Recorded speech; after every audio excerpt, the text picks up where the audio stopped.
J'aimerais vous parler de la fête de Rosh Hashanah et vous dire combien c'est une fête très troublante parce que quand on regarde dans la Torah, la Torah elle-même ne dit pratiquement rien de la fête. Et si bien que les sages du Talmud se sont posé la question, mais quelle est la signification? Et ils se sont concentrés sur une phrase, Mitzvat Hayom Beshofar. Le commandement du jour réside dans la sonnerie du shofar. C'est en effet la seule indication qu'on a de la Torah. Mais quel est le sens de cette sonnerie? Beaucoup d'entre nous connaissent le fait que la sonnerie du shofar rappelle le bélier qui a été sacrifié à la place d'Isaac dans le fameux épisode de la ligature. Mais c'est là un commentaire plus tardif de l'époque talmudique. La véritable raison du shofar est mystérieuse et inconnue.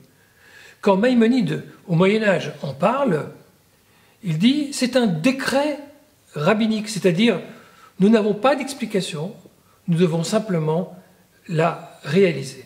Et néanmoins, il dit « il y a une fonction du shofar ».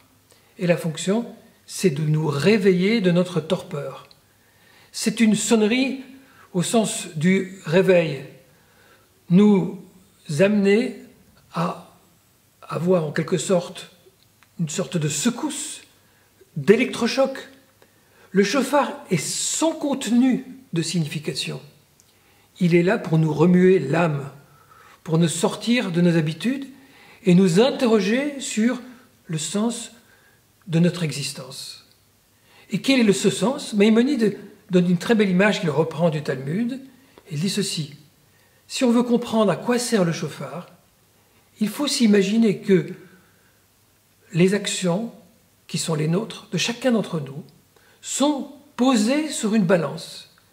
Et que d'un côté, il y a tous nos mérites, de l'autre côté, toutes nos défaillances et toutes nos fautes. Et que la balance est exactement en position d'équilibre. Bien sûr, c'est une fiction, ça n'existe pas, mais il faut se représenter que la situation est de cet ordre-là. Pourquoi? Car, dit-il, il suffit que une seule faute soit commise pour que la balance penche du mauvais côté et que le poids des fautes risque d'entraîner le monde entier dans la catastrophe. C'est, si vous voulez, l'effet papillon moral. Mais, dit-il, ça marche aussi dans le sens inverse.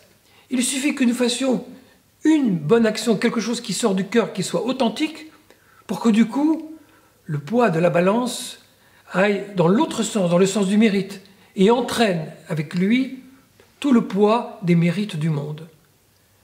À cette très belle image, il n'y a qu'un mot qui résume tout.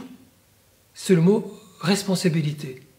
En fait, la sonnerie du shofar nous renvoie au plus profond de notre être, dans ce que chacun de nous a de responsable, comme devoir de responsabilité dans chaque geste, chaque regard, chaque main tendue ou non tendue dans l'univers qui est le sien. Et lorsque cette sonnerie résonne au jour de Rosh Hashanah au matin, chacun se recueille et entend que son âme est sollicitée. Alors, je vous souhaite de bonnes fêtes, et puissiez-vous être avec nous et faire pencher la balance du bon côté pour nous, pour tout Israël et pour tout le monde entier.